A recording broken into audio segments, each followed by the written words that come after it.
திருக்குறள் சிந்தனை.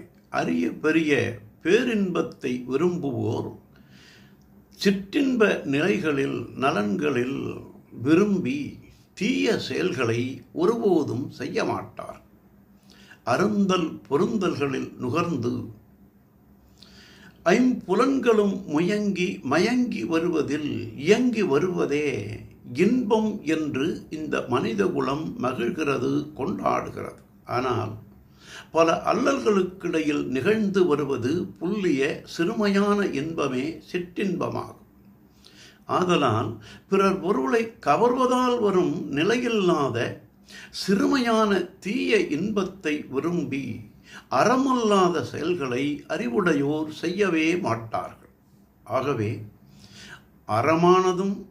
அறமான வழியில் வருவதும் நிலையானதும் பேரளவானதும் பெருமையானதுமான நல்லின்பங்களையே அறிவுடையோர் நாடி நிற்பார்கள் என்று தெய்வப் புலவர் வெஃகாமை அதிகாரத்தில் சிற்றின்பம் வெக்கி அறநல்ல செய்யார் மற்றின்பம் வேண்டுபவர் என்றார்.